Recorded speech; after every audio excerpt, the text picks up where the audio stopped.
اللہ ہی اللہ کیا کرو، دکھ نہ کسی کو دیا کرو، جو دنیا کا مالک ہے نام اسی کا لیا کرو۔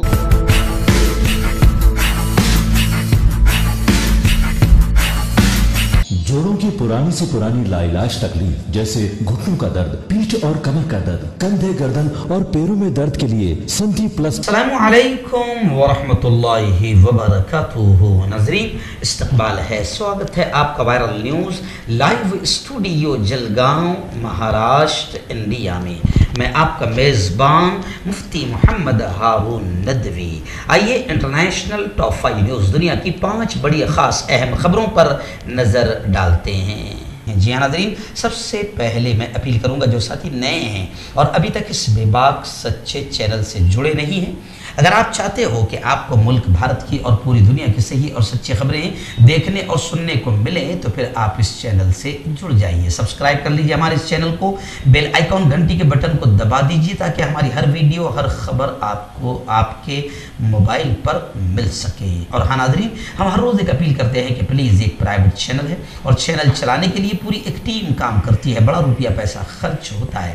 اگر آپ چاہتے ہو کہ ایسے چینل جو ظلم اور ظالموں کے خلاف بے باک بول رہے ہیں، اگر آپ چاہتے ہو کہ ایسے چینل مضبوط ہو، باقی رہیں، آگے بڑھیں، ترقی کریں، تو پلیز آپ چینل کی فائنینشیل ہیلپ، مالی تعاون، مالی مدد ضرور کیجیے۔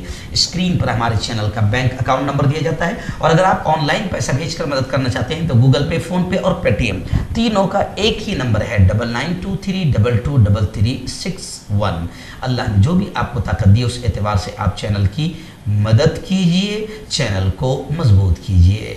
ناظرین، پورا ایک ہفتے کا میرا دورہ گجرات کا تھا۔ جی ہاں، ظاہر بات ہے کہ کچھ ذمہ داریاں ہیں، ایک مدرسے کا بھی ذمہ دار ہوں، ایک فاؤنڈیشن کا ذمہ دار ہوں، جمعیت علماء کا ذمہ دار ہوں، تو یہ بہت ساری چیزیں ٹارگیٹ پورا کرنے کے لیے کہ بھئی جمعیت کو بھی میں کچھ دے سکوں، فاؤنڈیشن کے ذریعے سے بھی کچھ کام ہو سکے، دارالعلوم شیخ علی متقی بڑا ادارہ ہے برہان پور مدھیہ پردیش کا، اس کا میں ذمہ دار ہوں، تو اس کا بھی تعاون کرتا ہوں۔ اور پھر ایک بھیڑ لگی رہتی ہے غریبوں کی، جس میں ہم لوگ رمضان میں زکوٰۃ وغیرہ اللہ کام کرواتا ہے خوب، تو یہ تمام چیزوں کو پورا کرنے کے لیے ایک ہفتہ باہر نکلنا پڑتا ہے تاکہ دوستوں سے مل کر ملاقات کر کے کچھ کلیکشن کیا جا سکے۔ تو میں پورا ایک ہفتہ باہر تھا، آج میں اپنے اسٹوڈیو میں حاضر ہو چکا ہوں۔ دعائیں کیجیے کہ اللہ ان تمام محنتوں کو قبول فرمائے، کیونکہ وہاں سے بھی میں صبح اٹھ کر پہلے آپ کو خبریں بھیج رہا تھا، آواز کی شکل میں، آڈیو کی شکل میں، اب میں خود کیمرے کے سامنے آ چکا ہوں۔ آئیے ناظرین، پہلی بڑی افسوسناک خبر اس وقت میری نگاہوں کے سامنے افغانستان کی راجدھانی کابل سے آ رہی ہے۔ جی ہاں، افغانستان کی دارالحکومت کابل میں ایک لڑکوں کے اسکول میں خطرناک دھماکہ ہوا جس میں 27 افراد کے ہلاک ہونے کی خبریں ہیں۔ بتایا جا رہا ہے کہ ہزارہ شیعہ کمیونٹی کے علاقے میں اسکول کو نشانہ بنایا گیا۔ سوشل میڈیا پر ہزارہ شیعہ محلے کے دل خراش مناظر نظر آ رہے ہیں۔ غیر ملکی خبر رساں ادارے AFP کی رپورٹ کے مطابق کابل پولیس کے ترجمان خالد نے بتایا کہ دھماکہ عبدالرحیم شاہد اسکول میں ہوا، جس میں دیسی ساختہ دھماکہ خیز مواد کا استعمال کیا گیا۔ واقعے کے نتیجے میں 27 افراد ہلاک ہوئے ہیں جبکہ 11 زخمی ہوئے۔ ان کا کہنا تھا کہ یہ ابتدائی تعداد ہے، مزید تفصیلات کے لیے ہم جائے وقوع پر موجود ہیں۔ خالد زردان کا کہنا ہے کہ اسی علاقے میں تیسرا دھماکہ ایک انگلش لینگویج سینٹر میں ہوا، لیکن یہ بات واضح نہیں ہے کہ یہ دھماکہ خیز مواد کے سبب ہوا ہے یا اس دھماکے کی وجہ کوئی اور تھی۔ اور پولیس ترجمان نے ٹویٹ کیا کہ اسکول میں 3 دھماکے ہوئے، دھماکے اس علاقے میں ہوئے جہاں زیادہ تر ہزارہ برادری آباد ہے۔ میں آپ کو بتا دوں کہ اس سے پہلے بھی داعش کے ایک گروپ کی جانب سے اس علاقے کو نشانہ بنایا گیا تھا۔ عینی شاہد، آنکھوں دیکھے گواہ کا یہ کہنا ہے کہ دھماکہ اس وقت ہوا جب اسٹوڈنٹس کلاسز لے کر واپس آ رہے تھے۔